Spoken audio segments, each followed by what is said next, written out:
Now, coming to you live from atop the Lavender Town Radio Tower, it's the one, the only, PUCL Podcast.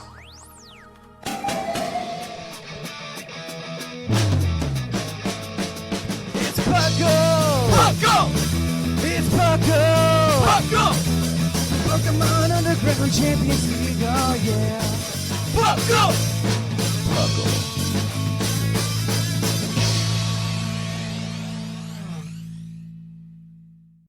And welcome to the 535th episode of the PUCL Podcast. I am your emergency host, TheFluffiestWhimisicott, here today with my amazing, wonderful, marvelous co-hosts, Seth Vilo.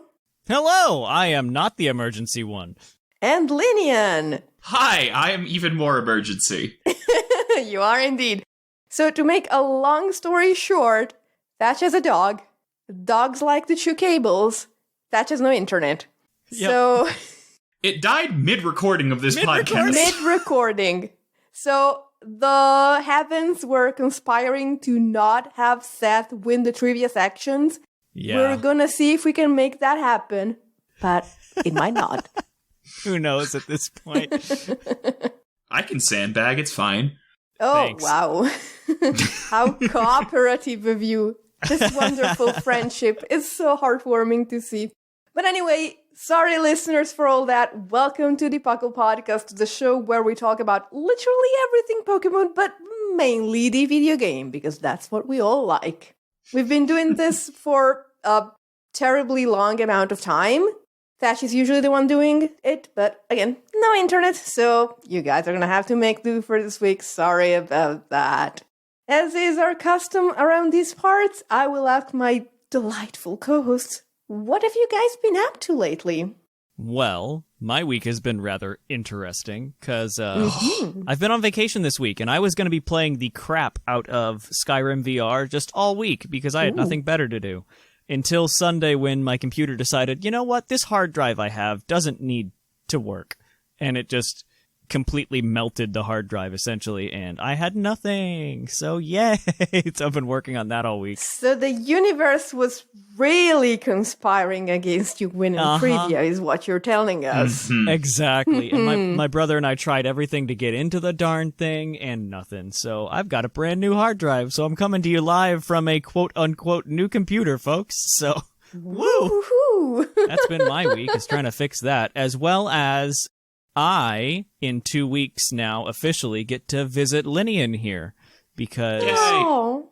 I'm signed up for going to have my plane ticket and hotel booked for the Salt Lake City Regionals for Trading Card Game. Awesome. I'm really excited. That's going to be a lot of fun. I'm still trying to decide what deck I want to play. I think I've narrowed it down to my weird Mew plus Leafeon list or Duraludon, but we'll find out.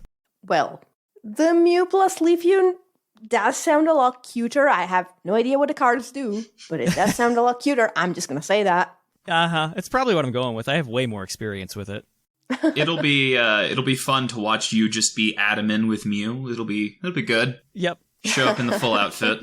Absolutely. Let me just get Oh, that off man. Etsy real fast. I wish. If you do, take pictures. Yeah. What about you, Lynian? I have been enjoying the new updates to Legends Arceus, as well as just kind of enjoying my post-game time. I got the Shiny Charm in it, Yeah. and so I've been periodically loading it back up and going through. I have mostly accidentally slowly started replacing my story team with just shiny versions of it. Yeah. I only intentionally hunted one, and now I can't intentionally hunt any of them because of how the exploit was fixed. Oh, yeah. Yeah, but I found a Sneasler, I found a Scyther that I evolved. Last night I found a Dartrix in one of the outbreaks, and it was blue. And so I got my normal colored Decidueye. Normal color. That's wonderful. That is actually wonderful. Later that night I also got I'm trying to prioritize the Hisuian stuff. Of course. Because who knows when that's going to be available to catch again. Mm. I also got a Sliggoo last night as well. Oh, cute. A shiny that is apparently very love or hate. Yeah. I don't like it, but matter of taste, I guess. Y'all know why I don't like it. Yeah, because you're a grown man who hates half the color wheel. Yeah, dang warm colors, get out of my eyes. Oh man, I myself have been playing far too much Legends Arceus, and I have an entire box of shinies, and then some other shinies on top of the box. But to be fair, like 1/3 of the box almost is shiny Eevee from just like one outbreak, because I did that before the exploit was fixed in the update. So I managed to get 2 from the same outbreak after the patch went through, so I'm feeling good. that actually happened to me with my Hisuian Sneasels. Like, I did farm the outbreak because I went back and forth like 4 times before finding a shiny. But when I did find a shiny, I found like 2, one right after the other in the same outbreak. Well, good. Then you get the shiny Sneasler, which is like OU viable, and then you get the shiny Sneasel, which is just a better shiny. Like, Yes. I don't actually like the shiny for Hisuian Sneasel. I think the original color is much better. But I do have like my favorite Hisuian shiny, which is Zorua and Zoroark. I have like both of them, Lucky. and then 3 Zorua to spare. Do you want one? Holy moly. I farmed that one a lot. Man, I haven't even seen an outbreak, and I've only gotten 1 shiny. I feel like such a peasant. Gosh. how have you not seen an outbreak? I just don't want to go to the ones that are outbreak. They're all warm-colored Pokemon. Blah. I've just had bad luck up to this point. I don't even know how to start with that. I just... Yeah, same. I mean, I understand. I usually have the same problem you do, but like, there's pink too, and I love pink, so. Ugh, I'll tolerate it because Clefable exists.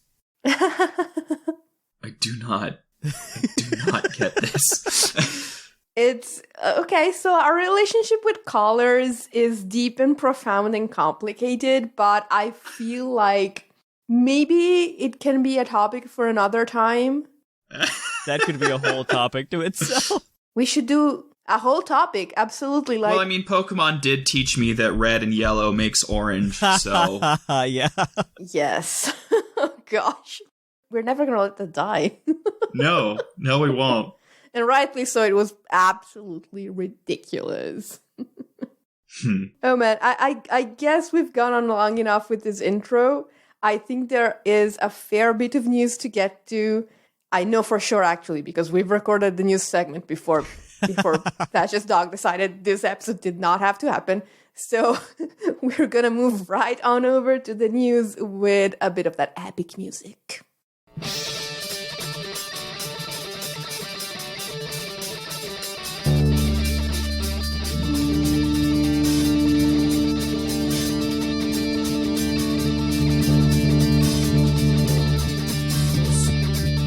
Live from the Lavender Town Radio Tower. This just in. And welcome to the news. In the news today, we have a few things. The very first one that I absolutely care a lot about because I absolutely follow the anime religiously. Not. The anime has received a new opening.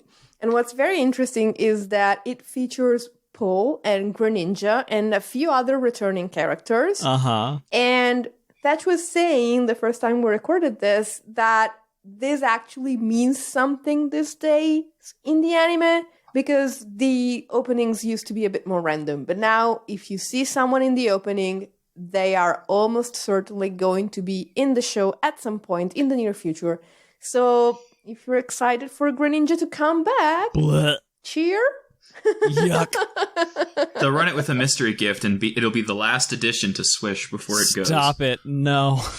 The other thing in the anime is Ash is going into battle wearing all of the Dynamax band, a saw that. Gigantamax band, and a Mega thing. Z-Ring and the... And he does the signature turn your baseball cap backwards thing from the first season. Like, it all comes back, and he's going to be Dynamaxing a Gigantamax Mega with a Z move, and why not? I saw that, and I was actually a bit ticked off, because we can't do that. You can't do that. What the heck?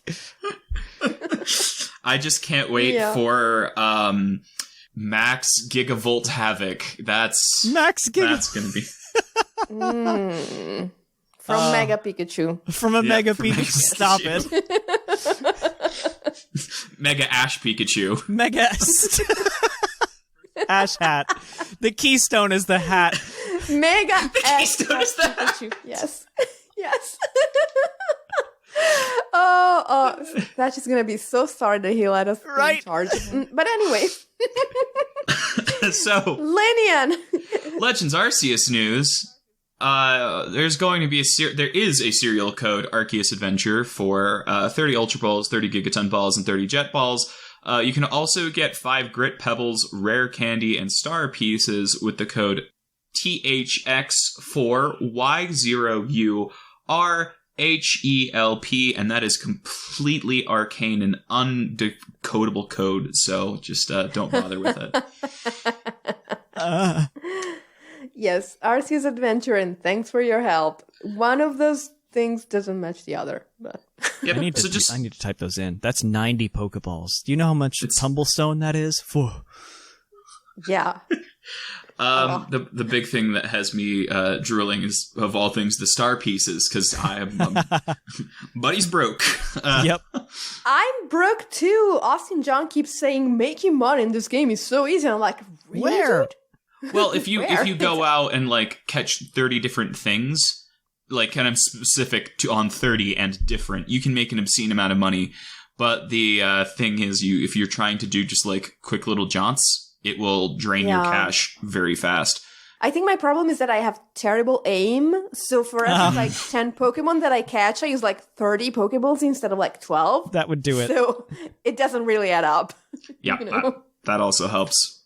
Eternal Battle Sonata is how I have been making it meet, and that gives a good amount of money for its time investment.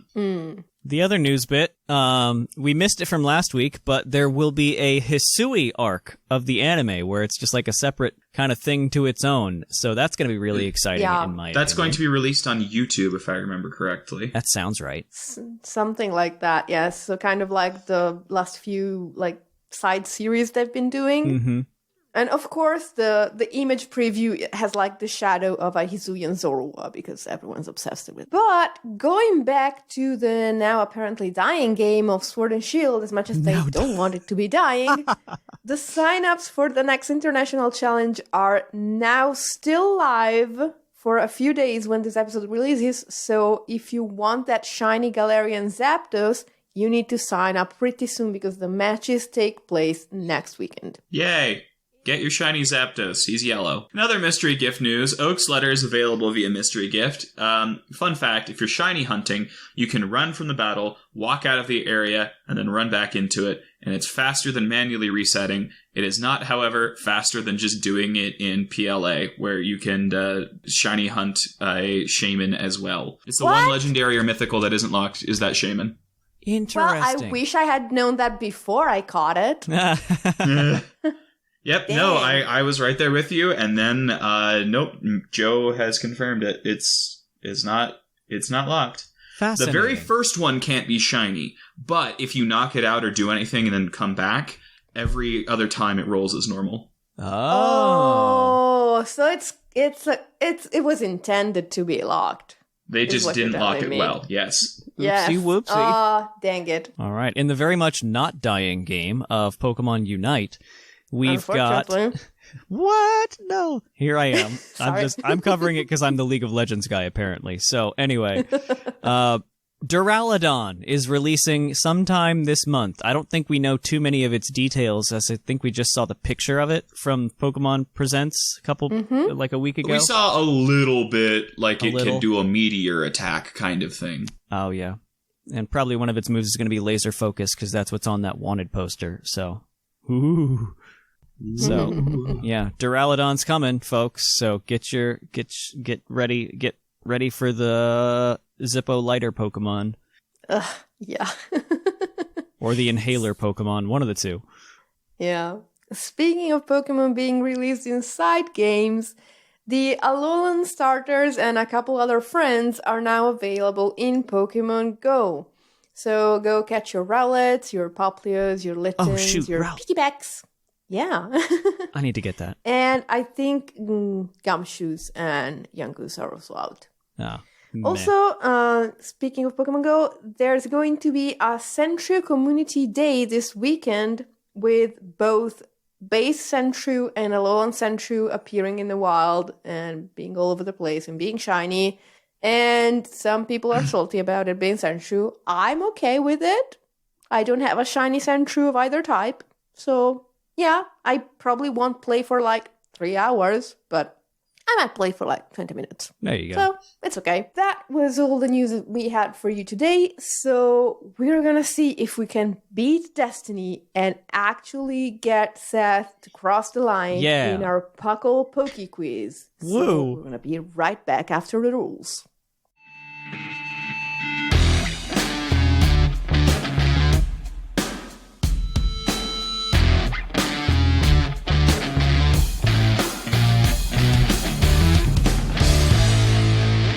Hello and welcome to the Poke Quiz, the part of the show where we quiz your co-hosts on their insane Pokemon knowledge. I'm Professor Snag with the rules. The co-hosts are working together as a team to answer 5 Pokemon-themed trivia questions that you, the listeners, have submitted on the Discord server. Each question is worth 1 point, with Pokedex and multiple answer questions worth more, for a total of 7 points. The hosts can use a free hint at any time. If they get all the answers correct without using the hint, they can cash it in for an 8th point. And welcome to PUCL's Poke Quiz, the part of the show where I quiz my fellow co-hosts on their absolutely insane Pokemon knowledge, because that is the hand that fate has dealt us today. Thank you, Snag, for the new reading of the rules, and I hope you guys are ready to start. Heck yeah. Good. Okay, so our first question is from Poliwo. And Poliwo wants to know, what is the first badge to have the same name as the typing of the gym leader giving it out? Huh. Ugh. Huh. Well, it can't be any of the ones from... Wait, the same name as the gym leader? Or the what? As the gym leader's type. Okay, because that's what I expected, and then leader came out and it threw off my rhythm. Yeah. Okay. So is it the bug badge in Gen 2? That sounds right, because I don't think it's anything Gen 1. They all had funky names. Yeah. Unless you're going to be like Earth Badge or something like Earth type, but that's not the same name. Well, Insect, it could be, I think Insect Badge was later? Yeah. Because I feel like that's what they called the one in Gen... No. I don't think they would have done it as early as Gen 2. Mm-hmm. I don't know. I know it's not any of the ones in Gen 3, because I can recite the ones from Gen 3 off the top of my head. Yeah. And Gen 1, I think we've ruled that out fairly confidently. Yeah. Because they've got things like Soul and Cascade. And it's probably something like the Insect Badge. But that's not the type, though. That's what I'm saying. Yeah. So it's probably not Gen 2. Yeah. And the question is the generation, Whimsicott, or the type? No. I want the name of the badge, name of the badge. which is also Okay, the name of thank the you. type. Right. But I want the name of the badge. All right, so we've got a 1 in 18 chance. A 1 in 17, because there's never been a dark-type gym leader. I guess, I don't know about Bugsy. Maybe they just couldn't come up with a good thing for the character limit, because those were items and things. Do you want to say Bug and just think that they flubbed it in Gen 2? Bug badge? I'm good with that. I don't really have much confidence beyond. I don't think it's anything Gen 4 either. I don't know. Sure, Bug Badge. Is that going to be your final answer?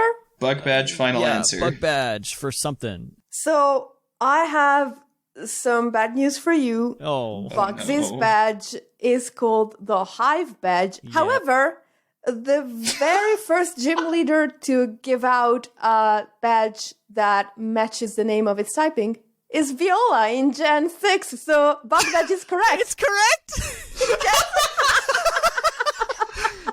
Task failed successfully. This is that old Tumblr Exactly. meme of you used the wrong formula but got the right answer. Yes, very much so. It Wow. was very entertaining for me. Gen 6. Wow, that took a long time. Well, Yeah. I think it's more they gave up at that point. Yeah, how many more variations of bug can you do? Insect, hive, swarm, Bug. bug. Crap, wait. Yes. I think in Gen 6 they were like thinking of so many things, like you need about 17 rivals in Gen 6 and we need to give them names and personality. Bug badge. The intern Bug badge. forgot that you have to name the badges. Yes. Well, it was the last time they tried at all, because in Gen 7 they said no more badges, and in Gen 8 they're like, it's just the type. Yep. Yep. We're done. Anyway, that gives you guys 1 point for one answer. Woo! And so we're going to move on to question number 2. This one is from our very own Professor Snag. Uh-oh. Oh no. And Snag wants to know, in Pokemon Legends Arceus, there are no Pokemon at all from Gen 8. True. True. Kind of.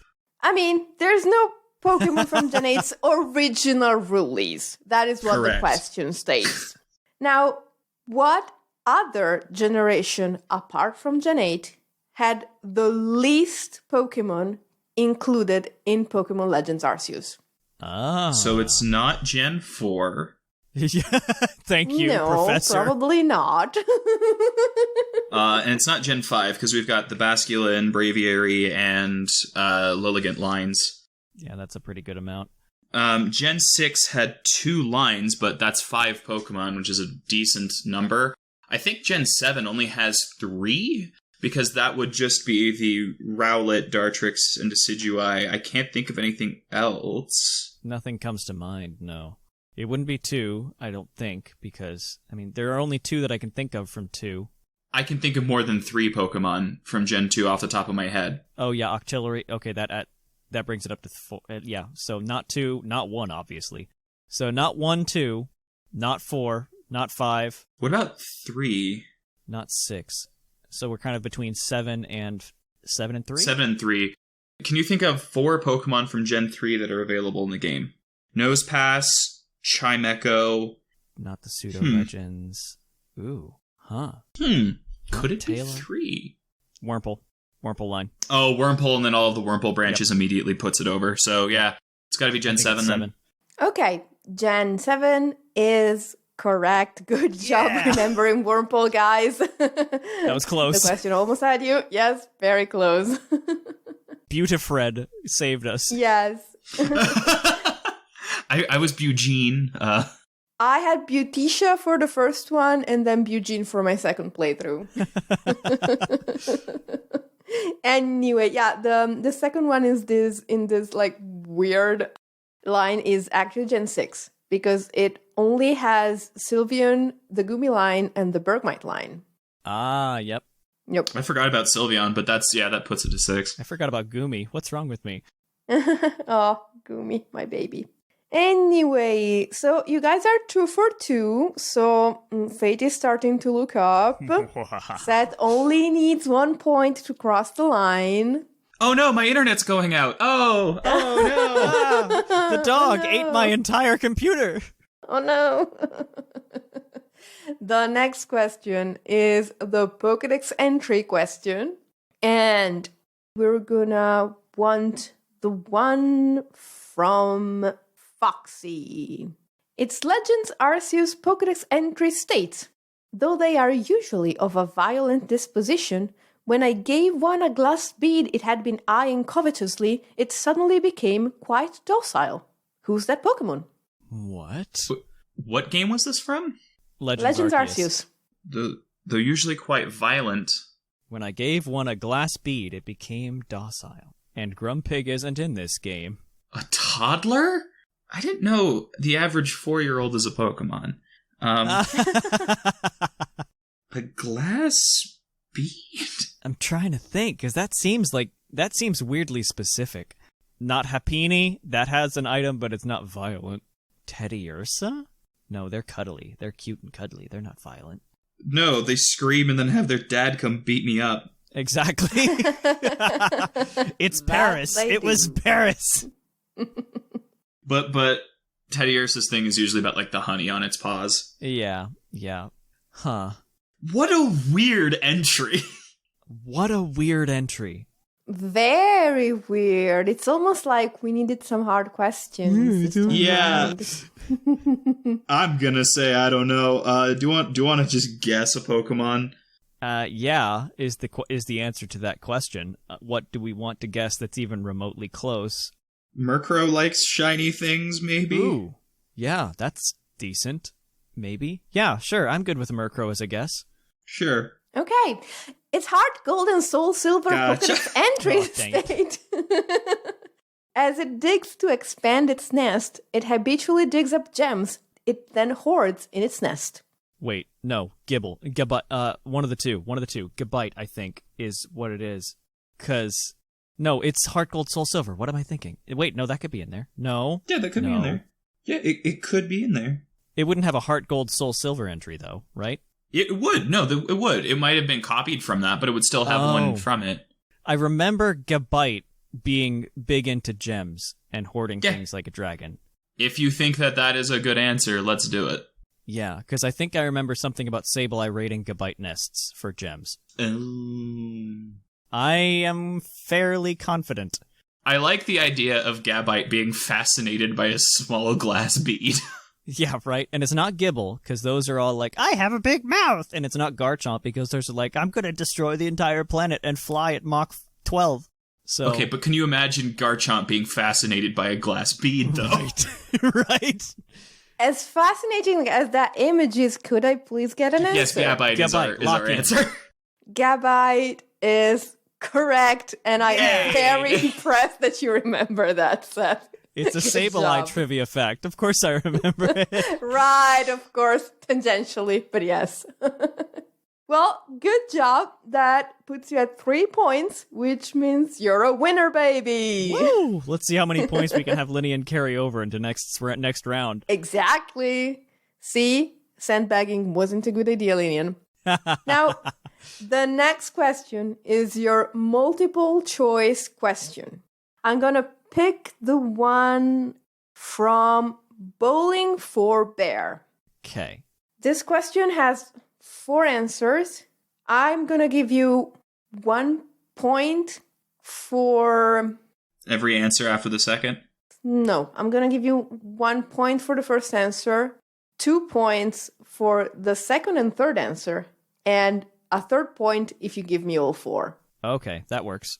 I'm going to do things a bit weird today because I like can. Okay. What's our question here?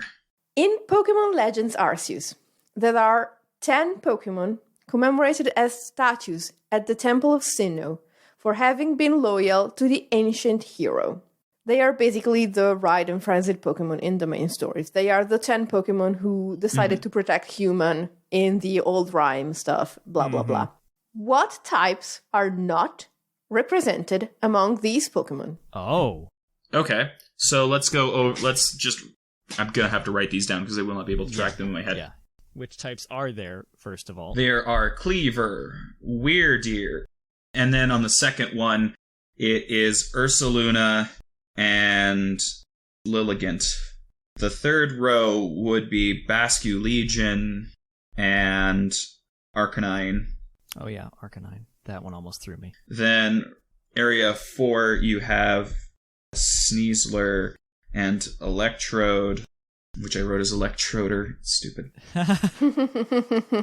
And then lastly, you have Braviary and Avalugg.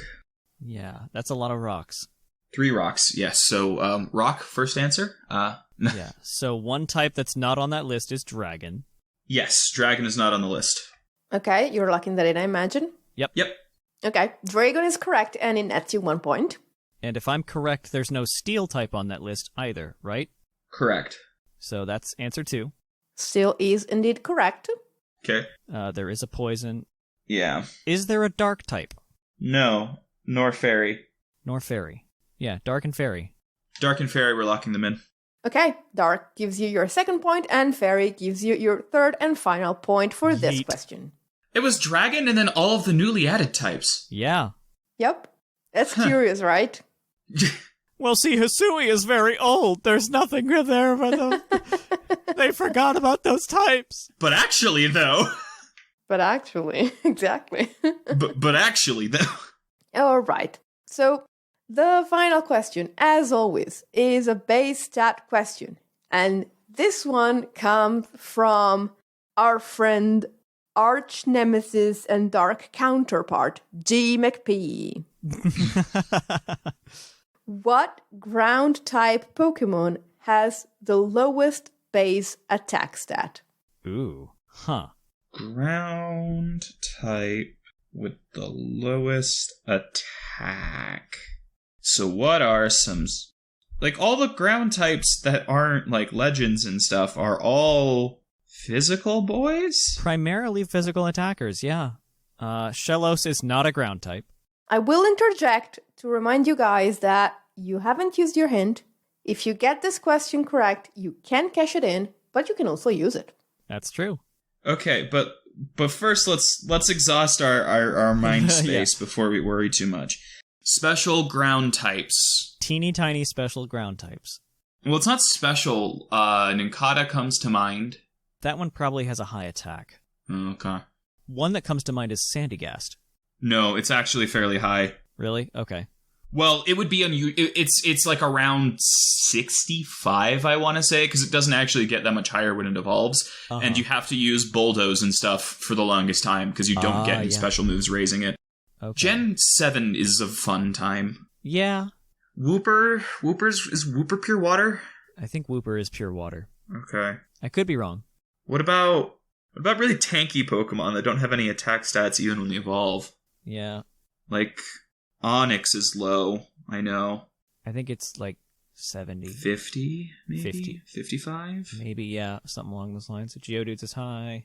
I am going to need an answer pretty soon, guys. True. Onix or Baltoy. Those are the only two things I can think of that are, like, bulky. I would think Baltoy between it and Onix. I think it's probably Onix, but I don't know. I'll trust you on this. I'll trust you on this. I would go Baltoy before Onix. I'm probably going to shoot myself in the foot. Do we want to cash in the hint just because we're not sure? No, it doesn't help you any, and I want to roll dice. I want to roll dice. Baltoy, lock in. Insert sounds of dice rolling. Baltoy is correct. What? Good job, guys. Yes. So, Baltoy has a base 40 attack stat, and Onix, Nincada, and Wooper, who is a ground type, all have 45. Wow. The next one up is Barboach at 48, and then at 50 you have Cubone and Swinub. Cubone? That low? What the heck? Yep. Cubone is a little baby. Well, it's because you're used to using it with a Thick Club, which makes it base 100. Mm-hmm. Yeah. Even higher than 100 mathematically, but unimportant. Well, you know what I mean. Yeah. Yes. I mean, Mare. In all the emergency, I forgot to open up the trivia score file, but I don't need to. No. Because Seth has won, and the only person with points, and to be exact, 8 of them, is Lynian. Everybody else has yet to get on the board. Bing, bada, boom. Got him. Thank you for making that easier for me, guys. You're welcome. And now we are ready to move on to our topic. So we'll catch you on the flip-flop. Hey, would you like a green Tauros badge? Well, you can have one. If you come over to our Patreon at patreon.com/PucklePodcast, we are going to be giving them out once we hit $850. We're going to be giving those to every patron at the $10 plus tier because we love you guys. We'd love to see this project made. Of course, if we hit any other thresholds on the way there, such as $800 for the week-long giveaways to the community, that would also happen as well. So, if you'd be interested in getting a green Tauros badge, feel free. Come on over. If you can't support the show, don't worry about it. You just listening is enough for us. So, until then, though, guys, I'm Thatch, and I'll catch you guys on the flip-flop. And welcome to our topic. Our topic today is going to be, are Pokemon stories always black and white, or are some of them gray, with ambiguous morality in it? If you can tell, I was totally inspired by last week's Mailbag discussion, so thank you again to the people who sparked those Mailbag discussions. So we are pretty much all in agreement that Pokemon stories started getting more and more and more morally complex until we hit Gen 5, and then suddenly Pokemon remembered it was a kid's game. I wouldn't even say it got as complicated as black and gray, as it would be a shade off of the totality of the void and white, you know? Yes. So I think this discussion could use with some more like in-depth terminology because, so the bad guys are always the bad guys. And even in black and white, when it started to look like they wanted you to think about some of the stuff that was going on in the world with like Pokemon liberation and all that, Thatch is very fond of reminding us that the very next scene is dudes kicking a mana. Yeah.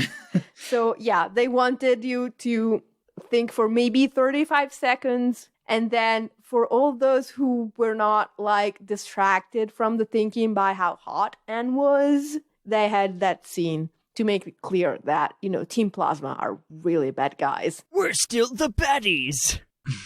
Yeah.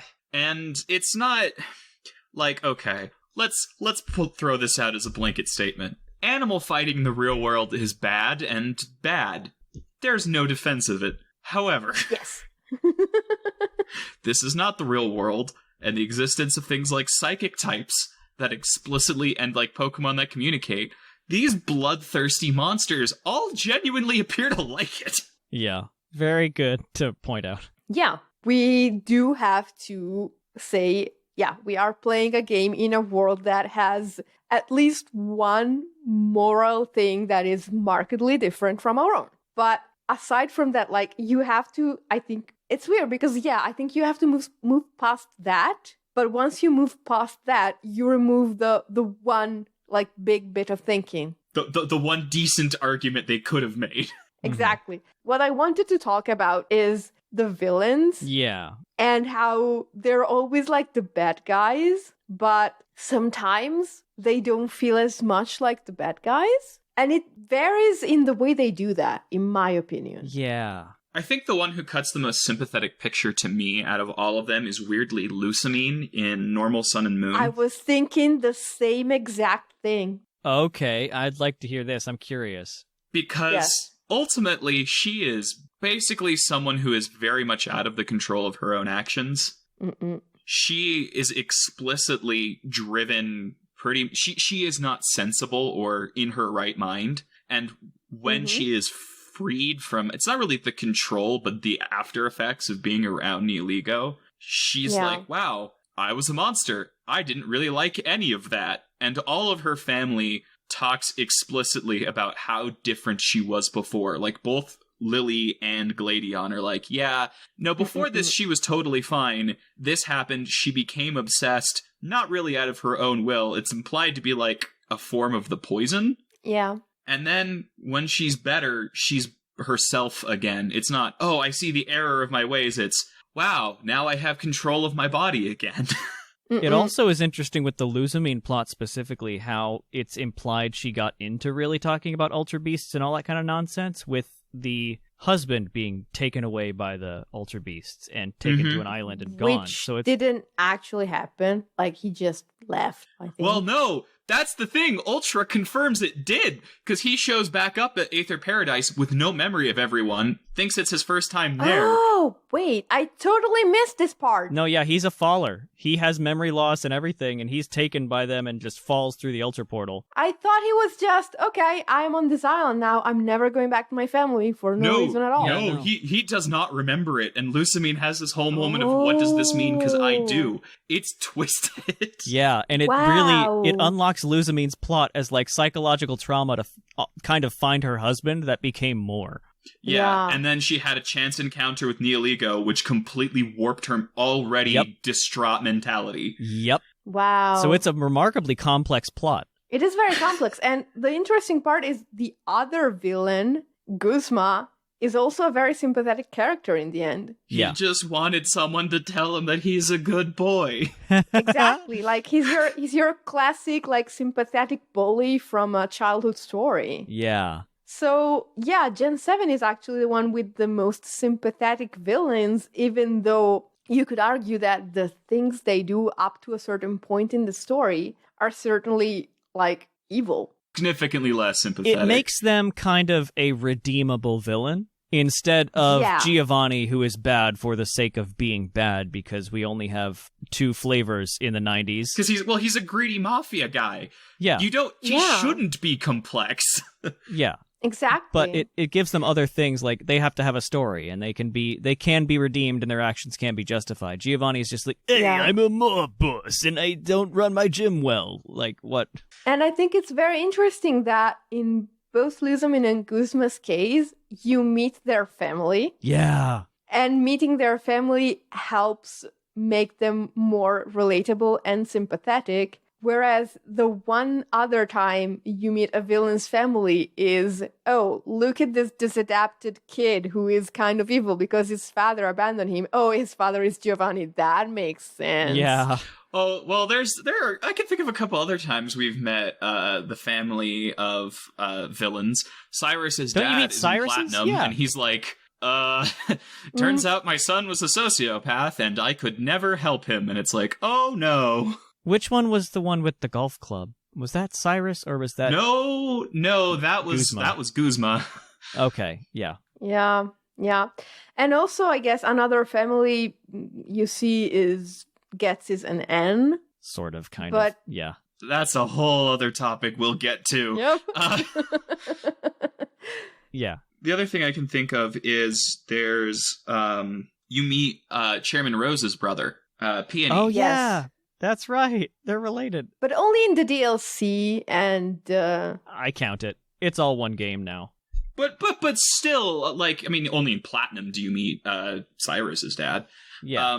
But Peony is like remarkably well adjusted, and they tried to have this thing where Rose is like the well-intentioned extremist, but he just came off as an idiot who can't wait literally 24 hours. Which actually is very realistic. I guess. But he's like, this is a problem that will happen in 1,000 years. We can't wait even a day. It's like, I must do it while the tournament is going on. I'll just flip the button. I think another thing that is worth mentioning at this point is it's much easier to make a villain like a complex and sympathetic character when their plot actually makes a lick of sense, which doesn't always happen in a Pokemon game. Oh, Jenny, you are a mess. Roses came out of nowhere. Like, he's just like a chummy old guy. Haha, yeah, I'm the CEO of Galar. I love that you call him the CEO of Galar. He's like, I'm going to solve the energy crisis. Oh no! It's like... And you only found out that we have, like, a minute ago. Why? Why is this your... Why is this? You don't even have to wait 24 hours. If you wait 6 hours, Leon will be free. Yeah. It's so that one was weird. That one was weird. He has, I guess, good motivations, but he comes off as such an idiot. It kind of doesn't matter. It was a flair for the dramatic. Yeah, it's hard to take him seriously as a villain because he's so stupid. And you see him in his underwear. Like... That too... I think they portrayed him as a goofy guy from the beginning, and it just didn't quite come across. And it didn't work because he's supposed to be competent. Yeah, I expected for the entire game for him to be like a puppet. Yeah. And for Olena to be like the real bad guy. Yeah, right? Because she's hyper competent. But no, they didn't do that. And then he's just a cool guy in the what was it? The show that they did on YouTube. Twilight Wings. Yeah, he was just a cool guy in Twilight Wings, and it's just like, no, he's gonna bring about the apocalypse in like a month. I mean, he's very much like the baby Pokemon game version of a Tony Stark character. Yeah. He's Tony Kronk. And it doesn't work. Yeah, it's very, very strange. It's like, okay, we're going to take a little bit of this and a little bit of that, and then we're going to put it in a medium where it doesn't make sense. Avengers 2, Age of Eternatus. Oh, no. Look, I'm just saying, you can't make Tony Stark a himbo. It doesn't work. No. I mean, the fanfic does beautifully, but that's another thing. No. So, okay, sorry. Speaking of fanfic, I think it's time we talk about N. No. Yeah. That is actually one of the most interesting characters. I don't think people like him just because he's hot. Nah. No, he's also a sad boy. He's boring. Yeah, you're right. He's a poor little meow meow. I mean, like, they knew what they were doing. I think they did. They explicitly made the main character a little bit older and then put you on a Ferris wheel. They knew.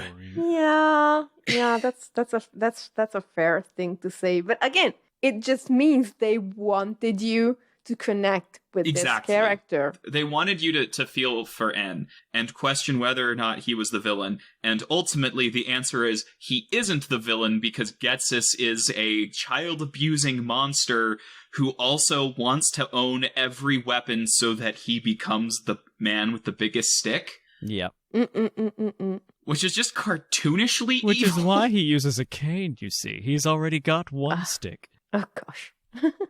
It's symbolic. But yeah, like, I think for a time, we had, and I mean up to Gen 4, we just had, like, okay, these are people who are doing definitely bad things that will bring about very bad things. And the way they did it became more and more ridiculous. 1, 2, and 3 were comically bad. But what is interesting to me in the context of this discussion is that when they remade Ruby and Sapphire, they gave the evil teams a lot more personality, and I'm not saying they were justifiable, but they tried to explain a bit more their motivations. Yeah.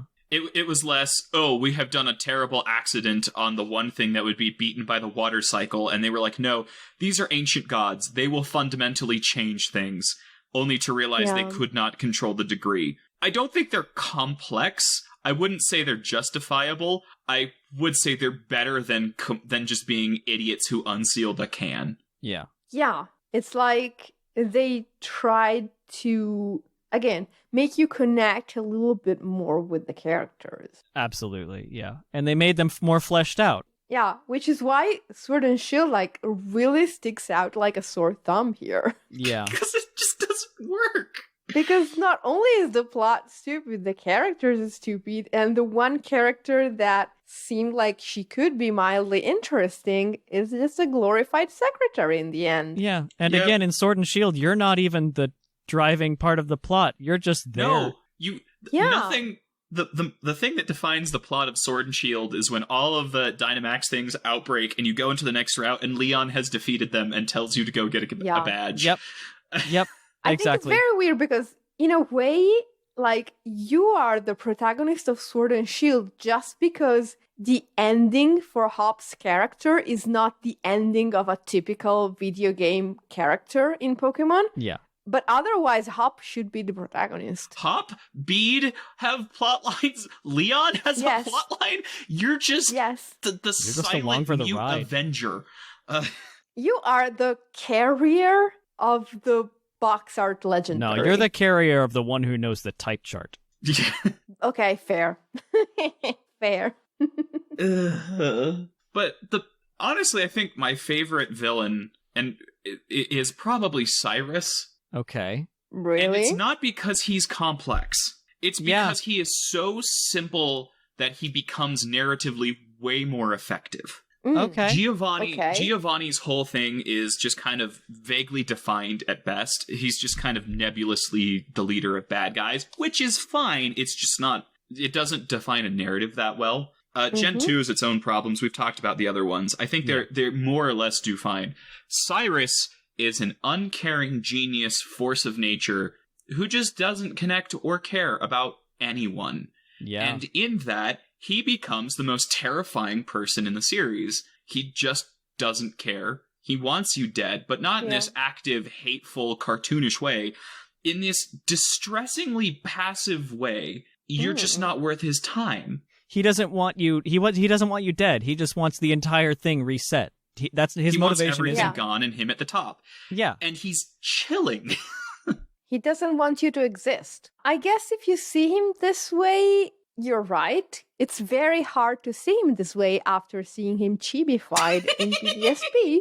Okay, I'll hit you with one that isn't chibified in a sense, and well, I guess he kind of is. I have a soft spot in my heart for Lysander. Really?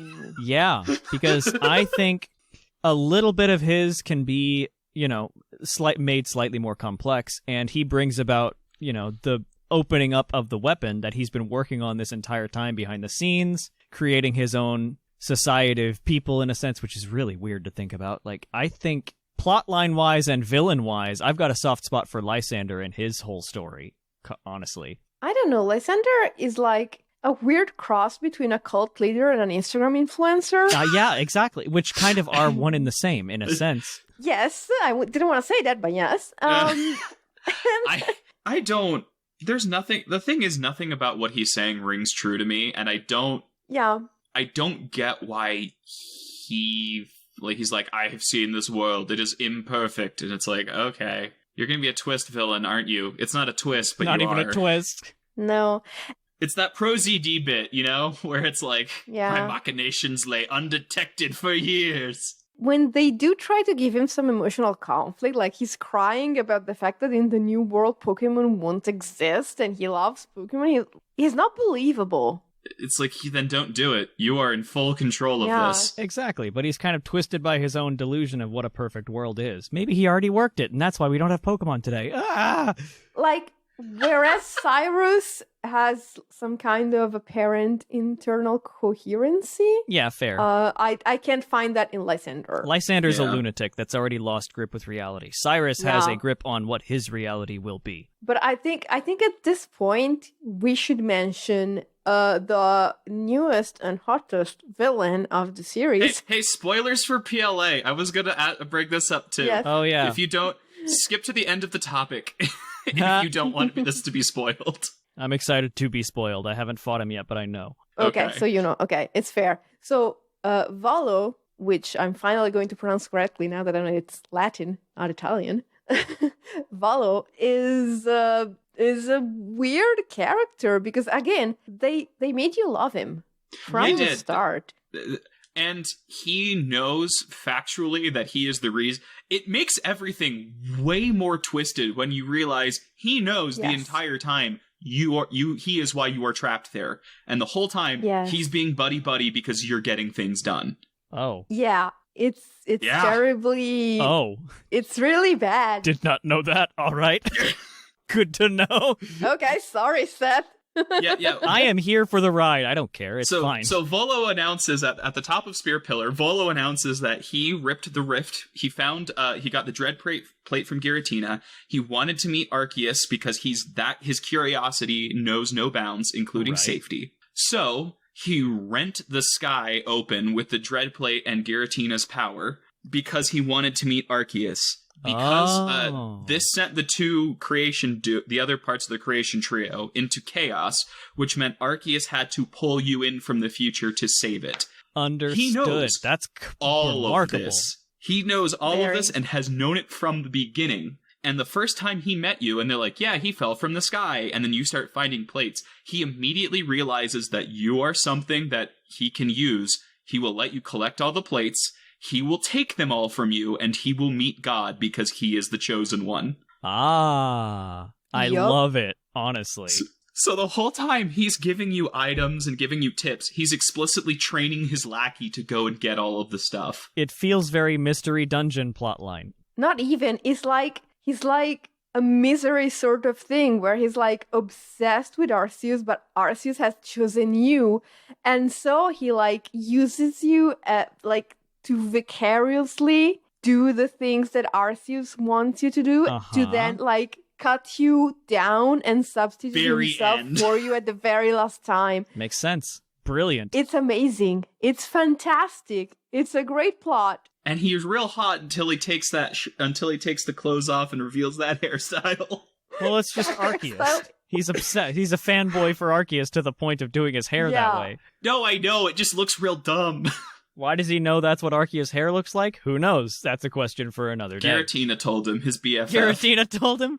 Hey, my dad's hair is a little higher. That's something that's actually very interesting here, and I know we're kind of straying from the actual topic, but he seems to be the only person in all of Hisui who knows that Arceus even exists, apart from Kogita. His grandmother. Yeah, other than Kogita, who might be immortal? Maybe. It's probably immortal, right? Like She seems to be one of the original Celestica people. She changed her name to Cynthia later? all of the old verses that you find scattered are her. Oh. She wrote them. What? Yes. Oh, Yes. no. I'm pretty sure she did. It's very heavily implied that she did. So again, she is probably just immortal. All right. Yes. That makes sense. And she talks about, like, you're going to borrow an amorous, and eventually you'll die and it will be free, right? Yeah. She talks about, that's her dialogue. She talks about it as if she will be alive to see it, so it's not an inconvenience to her Yes. specifically. Oh, Yes. And I've actually seen like a couple of good theories that I really want to mention. Because, like, obviously the most common one is that Kogita will be Cynthia or Cynthia's grandmother in Celestic Town. But another one that I really like is that Valo actually got some immortality too from all the mess he made with Giratina and Arceus. And Valo is Cynthia. No, They no. look exactly alike. I refuse. Yeah, but by that rate, then we should say everyone and they're all their descendants. every single player in Diamond and Pearl is Cynthia. But this is the only one that makes sense. Like, because she would be trying to redeem herself. Look, there's only one Yeah. there is only one person that has gotten canonical eternal life in the games, and it's Lysander in in X rather. Yeah, Trapped yeah. under the rubble for True. eternity. That was True. another thing I liked about Lysander, is that he chose to attempt to punish you by giving you eternal life to watch the world crumble. That was really cool, actually. That was really cool. Unless it's Y and then he's just trying to kill you. Yeah. Which was very strange, and I'm very glad that I played X, because it doesn't usually happen that the plot is so much better in one Yeah. version than the And it's just because X is life. I really wish the Yeah. XY Legends were more than just batteries, but oh well. At least they're cool looking. Legends batteries. Kalos, come on. Okay, riddle me this. What legendary isn't a glorified battery? Zygarde? Arguably Well- Gen 5. Other than that, they are basically like, Yeah. what do? I battery your new universe. Okay. Well, I mean, I don't mean in a literal sense. They were plugged in to power the weapon. They were a battery for the weapon. Well, Solgaleo and Lunala were also literal batteries. They just later evolved. True. They're just sources of energy. That's their Pokemon line. They were not a battery plugged into a machine to power it. No, that was. Cosmog was put Yeah. into a machine to rip open Cosmog holes. was Yeah. Yeah. Okay. in Ultra. Okay. Yeah. Fair. But I mean, it had more. It was more than just that. That wasn't the first time. You Yeah. met It was just Yeah. Pokemon are plot coupons, but stop pretending Yeah. otherwise. it. Yeah. Yeah. So Arceus has this really interesting final villain. It also has like a different feel from other Pokemon games and it's very like smart that it does, because it's representative of a different and harsher time. Yeah. But Mhm. the whole plot when you get thrown out of a village because people suspect you because the sky is on fire and stuff like that. I really liked how in Legends there wasn't really a up until this point Tavalla, which I again haven't seen. Up until now, there is not a villain. You are just you are against Yeah. nature, but not antagonistic to nature. That's Yeah. what is really cool in my opinion. It's a survival Which- game in the Yeah. truest sense. Which makes it, Yeah. in a sense, gray, in a way. Yeah. I guess. Okay. We have found it. If you define gray as in the neutral part of the alignment in Dungeons and Dragons, yes, I think Yeah. that 98% of Arceus is a gray game. We've found it, guys. Ta-da! Pa-pa-ra! Yep. Our job is done. I think we can close this topic here. We have unless done you it. guys have something really interesting to say. No? And apparently you don't. I never have So- anything interesting to say, let's be real. Come on. We're just going to move on to our Pokemon of the episode.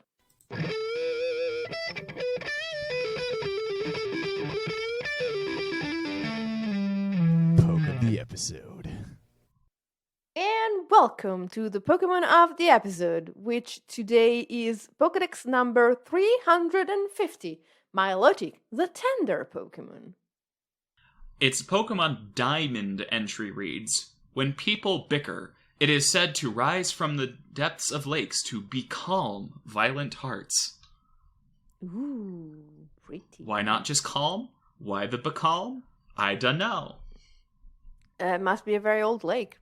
Must be a very old lake or a very pretentious researcher. I love the relationship between Milotic and Gyarados. That's such a cool, like, complete inverse, but also kind of the same relationship. Yeah. It's like this absolute, like, useless thing of a Pokemon can get very, very angry. Or it could be like, oh yeah, I had a glow up. Look at me. Yeah. And Milotic and Gyarados have the exact same stats, just in different places. Mm-hmm. Yep. Speaking of those stats, I'm gonna list them off. Yeah.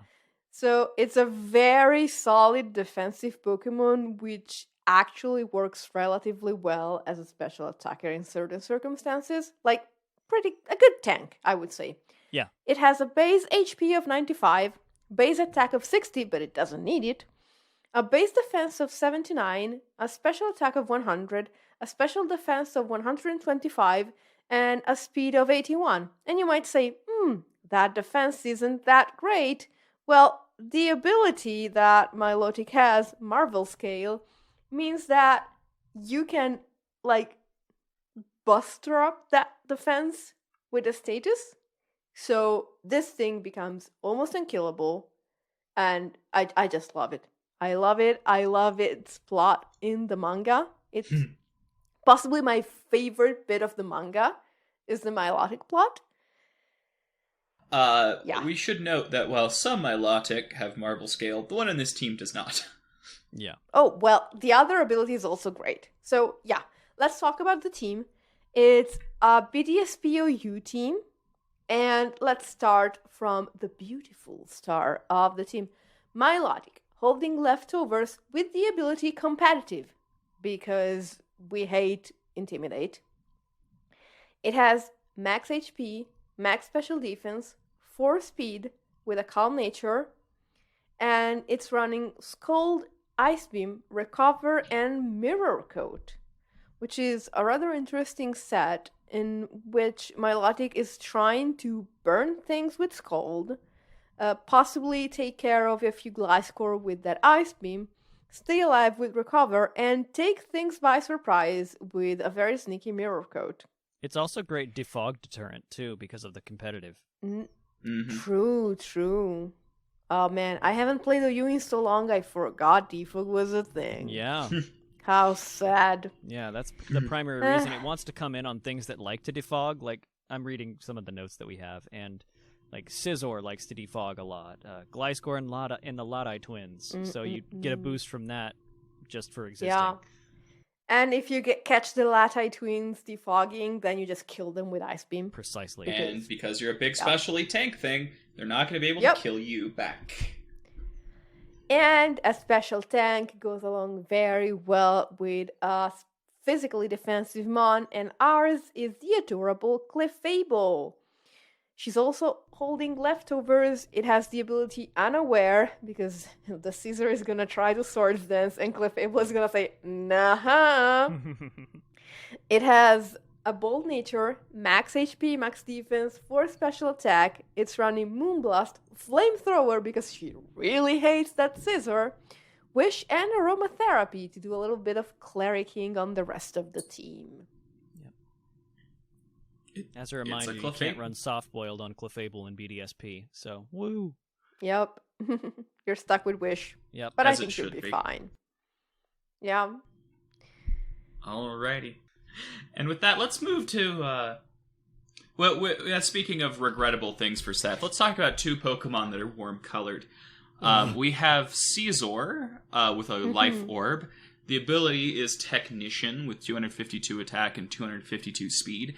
Adamant Nature with Bullet Punch, Quick Attack, Swords Dance, Brick Break, and holding a Life Orb. Brick Break is for breaking bricks. Also, it's for, Blissies. Bullet Punch is your go-to Steel-type priority, and Quick Attack is for anything that, resists Rotom and Starmie specifically, because water types are fairly common. This thing clicks Swords Dance, and then priority. It's not and the it most goes complicated. brrr. It go brr. Yeah, it's pretty much meant to clean up at the end of the game. Yep. Next, we've got our good friend Heatran, with Flame Body as its ability, with 252 HP, 252 special attack, and 4 special defense with a modest nature. Notably, you might want to switch that to Flash Fire once we get home support. Oh, yeah, that's why. I forgot. Ooh. Currently with 0, it's got a 0 attack IV, of course. Magma Storm, Protect, Flash Cannon, and Taunt. So it's a trapping set here with Magma Storm. You can switch Flash Cannon out for Earth Power to handle their Heatran, but Flash Cannon lets it go with against the Latis more often, and Togekiss and Clef are also big things. So this just comes in, it traps something with Magma Storm, it can then Taunt and then Flash Cannon to kill things. And that's the Warm Color Core, as we'll call them. And then we'll hop up to the Cool Color Core. Sort of. Starting off, we've got Rotom Wash, which is primarily blue, so it's okay for me. It's holding a Choice Scarf. Ability is, of course, Levitate, and EVs are as follows.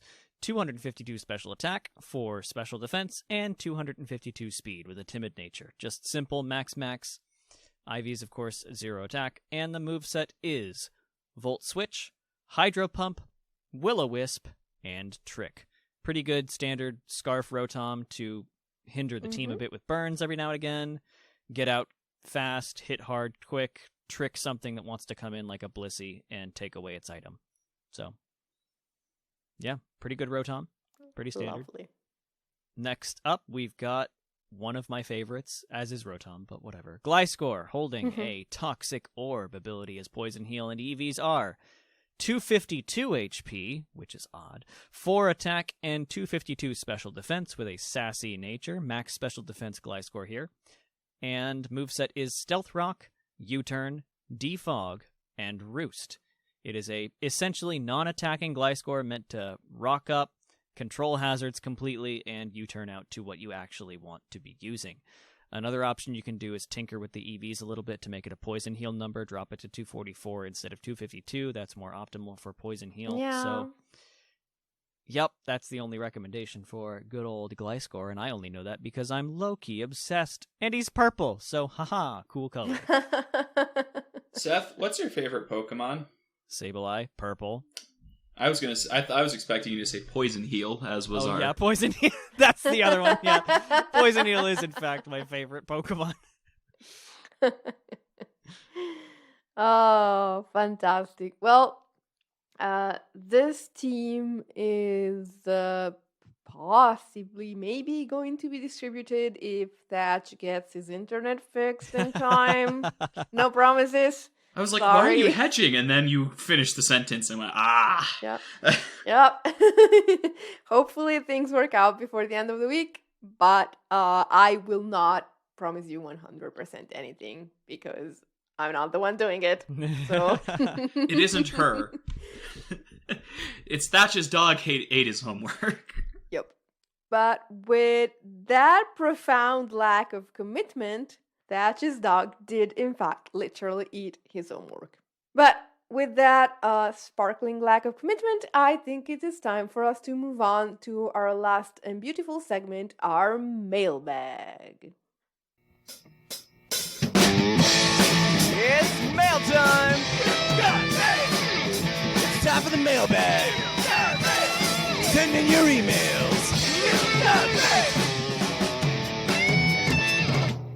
And welcome to the mailbag. The mailbag is the segment of the show where you can send in your email at PUCLpodcast@gmail.com, and we will probably, but not guaranteed, read it. If we don't have too many emails, we might not read it if your email is just one giant wall of text without punctuation or paragraphs or anything like that, because we just get a headache.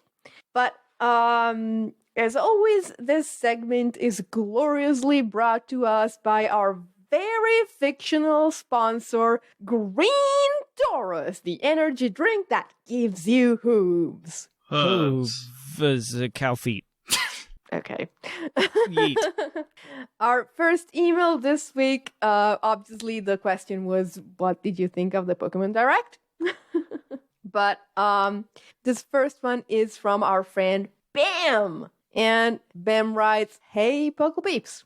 Bam here. Because where you find new Pokemon, you will find me speculating. I wanted to talk about a theory that I had from watching the new trailer that I have not heard anyone else talk about. Before I start with my theory, I want to say that Fuecoco is the pepper of my dreams and will likely be the first time that I prefer the fire starter." Nice. Yeah. By the way, Team Sprigatito, what about you guys? Heck yeah. Heck yeah. I base nothing off of the babies anymore, but Sprigatito of the three is probably my favorite. Yeah. Fair. Okay. We are three cool cats. Yeah. All right. On to the theory. There have been a couple people that have mentioned that time might be important to these games. Yes, Whimsicott was one of them, very enthusiastically. Due to the opening of the trailer showing the clock going wild. I also believe that time is important in these games, but for a different reason. If you look at the logos of the new games, the Scarlet is in a very old-fashioned and fancy font, while the Violet is in a very clean and futuristic font. Yes! I noticed that too! Yes! Now, I don't think this means that there will be time travel in the game, but instead that the conflict of the game will be that one group of people want to slow innovation and maintain their traditions, while the other group wants to push innovation and sprint into the future. I think this will be very symbolic of how Game Freak is making the game with a mixture of keeping the traditional formula of Pokémon, but also with the innovations that have started with Legends. Thank you for listening to my TED Talk. Bam! Ooh. Bam, this is a very reasonable theory. I just hope you're wrong. Yeah, I also hope we get time travel, and also, like, it's not just that they're, old-timey and futuristic. It's also that, like, Scarlet and Violet are like, the first and the last color in the visible spectrum of light. Oh. And red shift, blue shift, moving away, moving forward. Yes. Yep. Yes. Yep. Yes. I'm gonna name my starter James Webb. Oh, wow. I'm going to name that's mine Hubble brilliant. and then put him in the box and then pull him out after a couple months.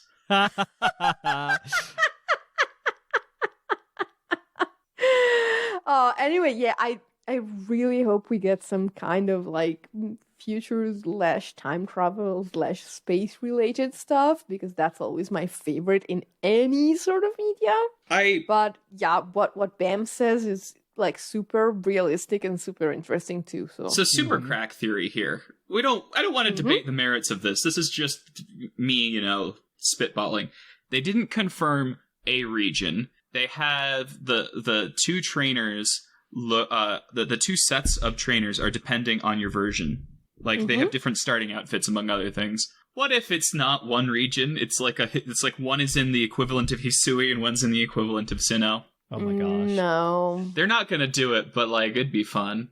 That would be weird. Anyway. I mean, there was like a literal real world map of Spain on the wall. There was. You could see like the left half of it. Yeah. But also Portugal. It was in the player's room, right? That's where you could see it? No. So in the player's room, you see the map of the region. The region. Okay, which is shaped like the Iberian Peninsula. When the security guard enters the office, on the board, there's like a real world map of Spain. I can hear the Game Explain theory theme playing in my head right now. Sorry. It's fine. It's funny.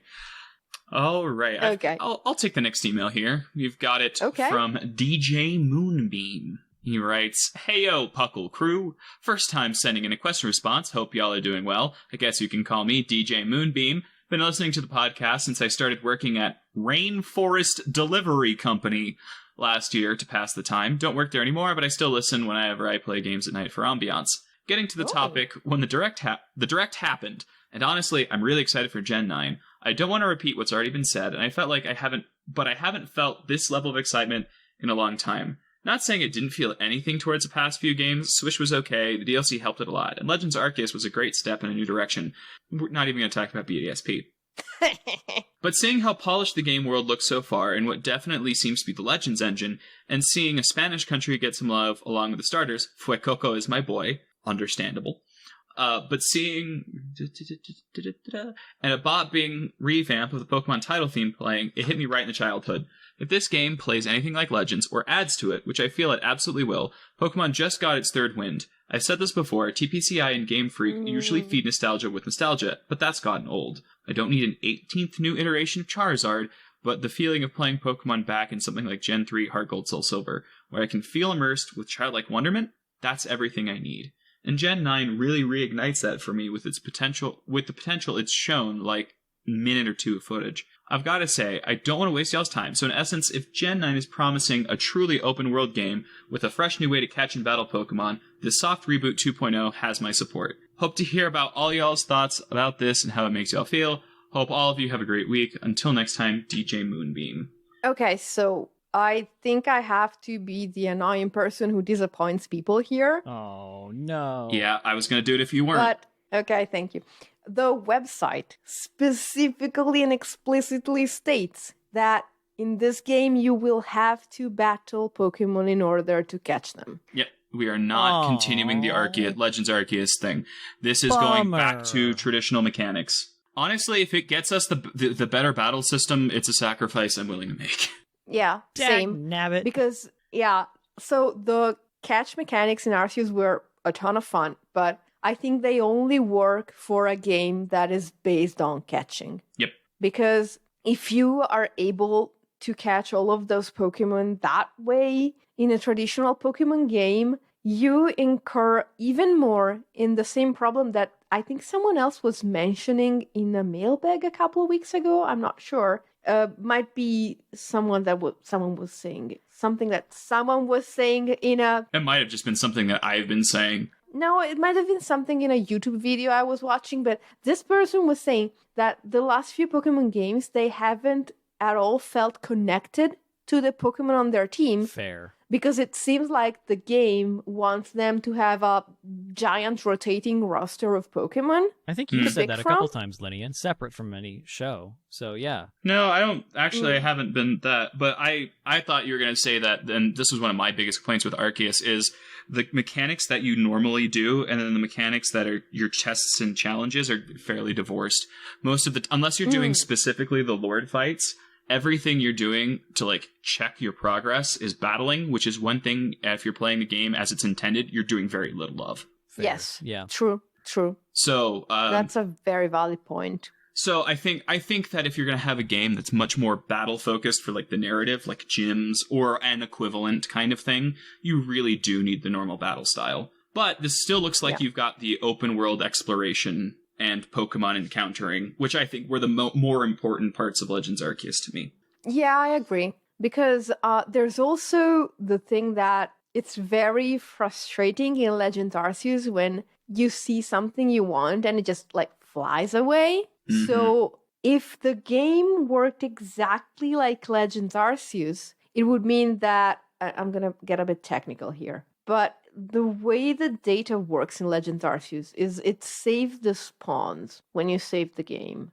And I'm not entirely sure that in a game with the usual battle systems and flag system and the complexity of the Pokemon themselves, I don't think you can do that. So if you suppose that Gen 9 has shinies that are visible in the overworld, like Legends Arceus. If you have them like Legends Arceus, but the saving of the Pokemon in the overworld doesn't work the same way as Legends Arceus. You get what I'm going with this? I think kinda. Yeah, so it could get a bit weird and frustrating if, it's... I don't know. I'm not sure that it would work for a traditional Pokemon game. I'll just leave it at that. And there are technical concerns. Well, we'll see. I think we'll know more with the next trailer. The first one was literally... All we know is that it exists, and that it's some degree of open world. It could be open world in, you get a small little... you start in the center, and then different rings, so to speak, of areas unlock as you go. It could be true open world. We don't know. We just know that they're saying it's open world. But even that's a sliding scale. I think they could make it open world, but with, geographical things that block you. At one point, there's a river that runs through the entire map, and you can't traverse it until you unlock, the boat thingy. Yeah, but that's what I mean by when I say rings was an example, but where it's open, you can go anywhere you want within the areas that you can get to, and you unlock traversal tools in a set list. Like, that's still open world, it's just very much a critical path. Yeah. You can't see this, but I'm doing a lot of things with my hands. Same, weirdly enough. Well, you're Italian, so... Exactly. I'm very much Italian. But yeah, so yeah, that's not gonna happen. But I need to say this. I'm not mad about it because it means that we can go back to a main series game where mobility is not much of an issue for people wanting to play it. Yep, lowers that lowers the accessibility requirement. Exactly. Seth, do you want to take your email?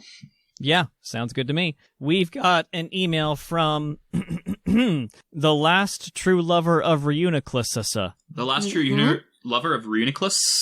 Yes, the last true lover of Reuniclus. Yes, put two S's on it, boy. All right, so we've got hi Thatch and fellow co-host. Ha! Joke's on you. Ha! We fooled you with our ninja We arts. tricked you. Thanks for hosting this amazing podcast. I wasn't very active in the Pokemon community or the whole world of Pokemon in general. Then I bought Sword about 2 months ago and found your podcast at the same time and have been listening ever since. I hate to say it, but I still haven't beaten the Sword because I have a bad habit of 90%ing TV shows, games, and other things. 90%ing, I guess. I pre-ordered Legends and have been loving the absolute crap out of it. I loved the Breath of the Wild aspects of the game. And to wrap up my introduction, I'd like to thank you for making an awesome podcast episode every week. Oh, thank you. Oh, thank you. Thank you for listening. Now on to the question. What do I think of the Pokemon Presents? Well, I love the starters, except for Quaxley. I'm personally... That's a very common sentiment. I think Quaxley could evolve into something cool, and in a weaker generation, I would actually like him a lot, but the other two were just ridiculous and or cute, so, no help. It's like Quaxley is so incredibly nondescript compared to the starters we've been getting so far. Mm-hmm. So... anywho... I'm personally mad about how we got another cat starter. I mean, now Litten can have a weed-loving flammable buddy. No, there are never enough cats in the world. Agreed. 100%. As an owner of 2, yeah. Same. As someone who likes birds, there are definitely too many cats in the world. No, you gotta have all 3. That's what I do, bro. All 3? What's the third? Me and my friends have been theorizing about what the final evolutions of the starters will be. Huh? All 3? I've got 2 cats and a bird, Lynian. Oh, okay. Yeah. I thought you were like cat, bird, and mystery. And question mark. Yeah, I thought of that you meant that too. So. Oh, okay. Yeah. Oh, well. Back to the email. Crocodile. I've got a pet crocodile. No. I didn't know you lived in Florida, Seth. He's close enough, he could steal one. That's true. I got a buddy who's a herpetologist. I'll just tell him, have him give me pointers. Hi, Matt. Put it in your pool, it's fine. Where was I? Me and my friends have been theorizing about what the final evolutions of the starters could be, and I feel like Sprigatito will end up being a monotype bipedal cat person, like Incineroar, but less buff. But this is not what I want. No. I want anything but that. We just got Sneasler. I know. He continues, I want it to evolve into a massive grass poison jungle cat made from vines and thorns. Yeah, that would be cool. I want Fuecoco, love that name, to evolve into a giant fire grass apple dinosaur. So basically a cross between Appleton and Tyrantrum. While I love that, they're not going to make the starters another starter type. They're not going to do it. Firefighting says what? No, like another of the trio. Oh, another starter's type. Oh, I understand now. Yeah. Yeah. Unless they just do it for all 3. Unless they make them all another starter type, which would be crazy. Only 2 Pokemon can have evolved. Well, nothing gains only 2 Pokemon gain grass when they evolve, and they are Eevee and Burmy, 2 very much exceptions. I don't know. Fuecoco's a chili pepper. But plant is a shape. Fuecoco does look a little bit like a chili pepper. Bug is a shape. Bug is the shape, yes. Anyway, and finally, Quaxley, I want him to evolve into a water-fighting duck general with his hair turning into more of a hat. Sorry this email has gone on for so long, but one question. What do you think the starters are going to evolve into? And more importantly, what do you want the starters to evolve into? Sincerely, the last true lover of Reuniclus. And I object to that, you. Yeah. Because it's on my chart. It's my favorite psychic type, my precious jelly baby. It's very close to being my favorite psychic type as well. I'm partial to Duosian after some tournament results. So what do we think and what do we want? Okay, so what I expect is big duck person, cat, slender cat person, and weirdly humanoid crocodile man. That's what I expect. What I want. I want the weird vibes I'm getting from Quaxley to go full Spanish Inquisition. I want an Inquaxitor. No one expects that. No one expects it. I want Sprigatito to end up like I want it to pick up some weird type and just be like kind of cool jungle cat thing. I just hope it doesn't get super massive bulky like in the design. I kind of like the more elegant slender cat that we got so far. And Fuecoco, I don't know what it's going to be, and I just like that I don't want to know. I want it to be real weird. Let it be Fire Dragon to finally get one up on the Charizard stance. Yeah. Okay, my theories. My theory, I don't really have much on Quaxley. I have not given him too many brain cells to rub together. So that's what I have for there. It'll be a duck. Ta-da! For Fuecoco, I am very much on the YouTube bandwagon that it will probably become Fire Ghost. Because Ghost Pepper? Ghost Pepper and its head, like the coloration is just a skull. Mm-hmm.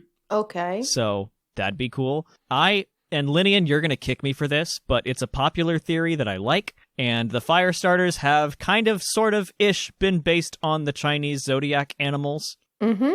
I expect Fuecoco will become a serpent ghost of some sort. Like a crocodile, but with otherworldly feet that is now a serpent. That is my prediction. Okay, I am actually quite in agreement with Seth on that one. I hate the ghost theory due to the Ghost Pepper one because...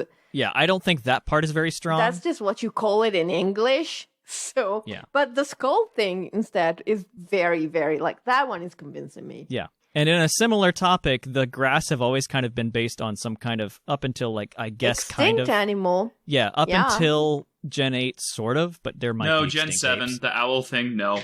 No, it's an extinct owl. It's a extinct species of owl. No, it's only if you allege that it's a very specific owl, and I don't think it was. Which I do, so it fits this theory. So there, haha. Yeah. Circle, peg, in square hole. I think it will be a saber-toothed cat. Same. Completely the same there. Yeah, that'd be fine. And I would actually like that because it, like, the saber-toothed cat is, like, the right mix between, like, slender and bulky. It can do a samurott and remove its teeth and use them as swords. You're welcome. No. Oh, that is such a Why would you say that? Sabertooth. It makes sense. Do you know what, though? I imagine it's like a tabaxi with, like, two open holes where it pulls them out and then, like, dagger wields them. Pulls on full toothless mode where it's removable, retractable teeth.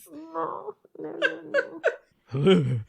God has cursed us for our hubris. Congratulations. I hope you lose sleep. Yeah. Okay, so apart from the removable teeth, my theory for Sprigatito is also that, my theory and my wish. My wish for Fuecoco is for it to be just completely ridiculous, like a small, like, medieval snake dragon from one of those weird illustrations of people trying to draw animals they had never seen.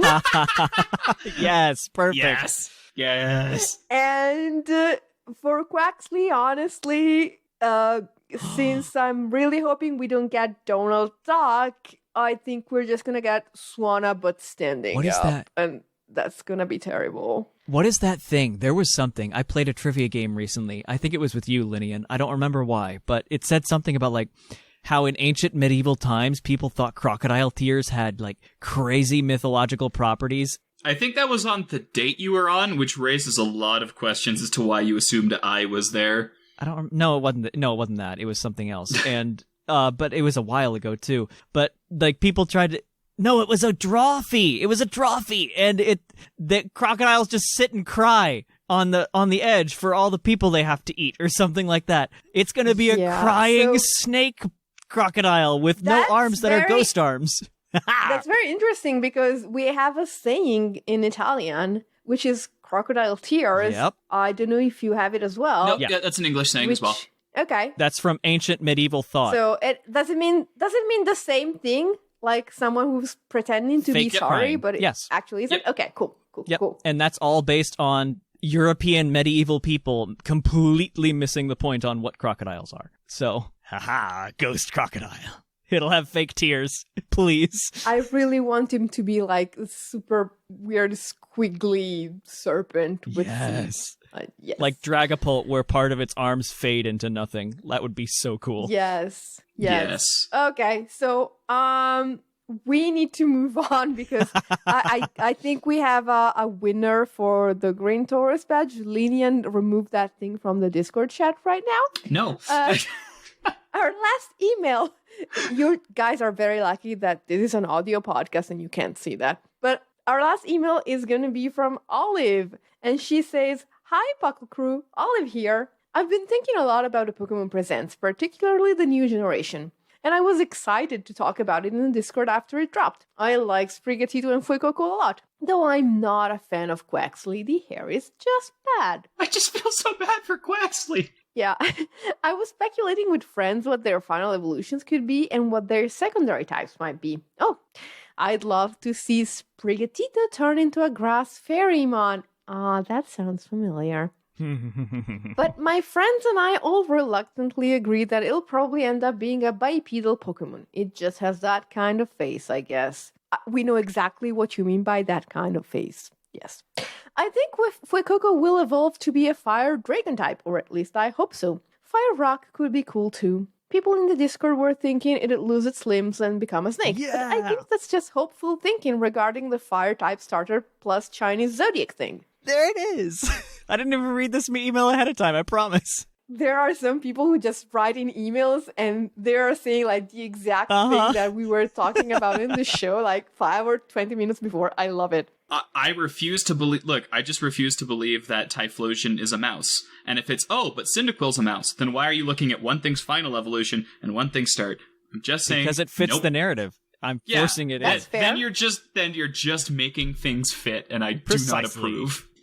I mean, on one hand, that is very fair. On the other, like 80% of them fit really, really well. So yeah, but they've also... We can get into this, but that's not how they design Pokemon, especially not starters, where they explicitly say they drop like hundreds of them and then find the ones that they think are the most marketable within that era. They would not constrain it down to this incredibly whittling, and they certainly haven't from the beginning, which this would had to have been planned since. Absolutely agree with you that, like, it probably came to be a thing around Gen 3 or 4, and they haven't happened to stray too far from it, but it's a cool coincidence at the very least. Yeah. Anyway, I'm guessing that Quaxly is going to be a water flying type from the beginning. No, they've said it's not. Yep. What? Really? Yep, it's pure water. It's not. Go on the website, people. Oh, yeah. That thing. I thought, okay, yeah, I understand now. It's not, and someone had an interesting comment about this, is that you could give Rowlet the flying type from the beginning, because it doesn't change the type triangle with the other 3 starters, but if you make Quaxly water flying, it will not be weak to grass. Oh. So, yeah, that makes sense. Yep. That means it probably won't ever become flying. His little baby cannot fly yet. Unless, I guess they could pull a, what's it called? Rock. Grass Or Grass Electric, which I would love. Or more realistically, they just let it be like an Empoleon situation where its third stage gets the typing. Yes. Sound type. Anyway, no. That has actually been debunked for once from the very first trailer. They counted. Yeah, I thought someone would. The thing is in the square, and there's only 18 of them. Anyway. You talk to an NPC. We're getting it retiled next week. Yeah. No. Game footage not final. Oh gosh. Oh gosh, please no. Anyway, but I hope it has some way to separate itself from other water flying types like Pelipper and Swanna. And Gyarados. I'd love to hear you guys' thought on what you think the new starters will be. Well, you're in luck, we just did that. We already did that. Yes. Before I go, I heard some discourse, TM, from people arguing that TPCI is putting on games too frequently, most of them worrying about crunch time. What do you guys think of this? Are we getting too many games too fast? I think TPCI having ILCA develop BDSP, that was a lot of acronyms in one sentence, was a smart move, and I hope they don't burn out their staff like some other companies in recent memory. Since Gen 9 and Legends seem to run on the same engine, I don't think the crunch would have been that bad, but I don't know. It's always a pleasure listening to you guys, and I hope you have a great week, Olive. Okay, so I can actually speak on this a little bit. TPCI has 2 teams. Each team rotates, taking through what they're doing. First off, the expansion pass for Sword and Shield took very little design time. It took the art team probably the most, and it took some of the coding, but a lot of the raw stuff they were able to basically not worry about for 2 years with one team, because they were able to do one small team doing a patch to Sword and Shield, and then that bought them a year. Then then what they were going to do is release PLA, and another team did the other stuff. They did BDSP. ILCA did that. So, and then they're using, it looks like a combination of all of their other existing stuff. The first time you make a game on a console, or when you're doing a major engine upgrade, those are costs you do not have to recoup. You do not start from zero every time. So everything that they do on the Switch will cost them progressively less and less time as they get more and more pre-existing code that you don't start from scratch, and why would you, right? Yeah, which is why we got, like, Let's Go, I guess you could say, and then we got Sword and Shield, which partially built on Let's Go, and then we got only the DLC for Sword and Shield, because Snap was by someone else, and BDSP was by someone else, and now it looks like we're getting, like, 2 games from Game Freak in the same year, but it's because they have been free to work on these games for a long time, while Snap and BDSP were published by someone else. Also, based on the end credits, they about tripled their animation staff between Sword and Shield and Legends Arceus. Yeah. And the other thing to note, everyone talks about, the Pokemon Legends Arceus engine is so much better than the Sword and Shield one. It's the same engine with more tuning. They did not rebuild their engine. No, they did not. So that means they're not gonna, if it's on this, they're just using improved engines. So was there crunch? Absolutely. It's an industry-wide problem, and it's especially bad in Asia, and Japan is no exception. Is it morally indefensible amounts of crunch as compared to other studios? Maybe, but this wouldn't be how you'd tell. Yeah, and if we can end this discussion on a slightly lighter note, the trailer itself was trying to show you, look, no one is working at night in Game Freak except the security guard. Oh, that's a good point. The developers are home sleeping. That's good. I like that. Thank you, Whimsicott. Okay, so let's close this up. Green Taurus badge. I think we know who gave us the most to talk about. Yeah, we'll give it to him.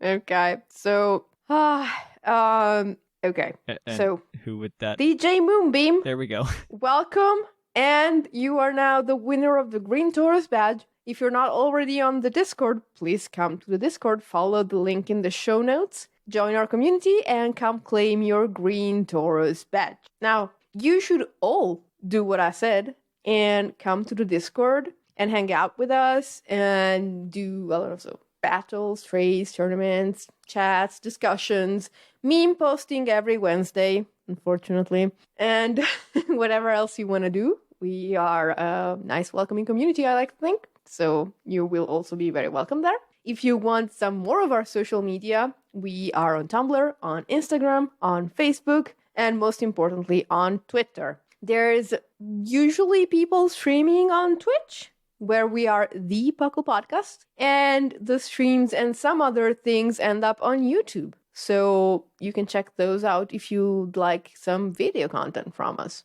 If you want to help us out in some other ways other than listening and talking to us, we have a Patreon, patreon.com/PucklePodcast. You can join at whichever tier you like. Just check out the rewards. And if you don't want to join or can't join, it's fine. Like, honestly, we love for you to just listen to us and maybe interact with us in some way. Let us know what you think. Did I forget something, guys? Nope. Very well. Then I guess we can wrap this thing up. I have been the fluffiest whimsicott. I have been Seth Vilo. And I have been an emergency replacement. Lynian. Yes. And here in the Lavender Town Radio Tower, where there's no emergency at all, it's finally closing time.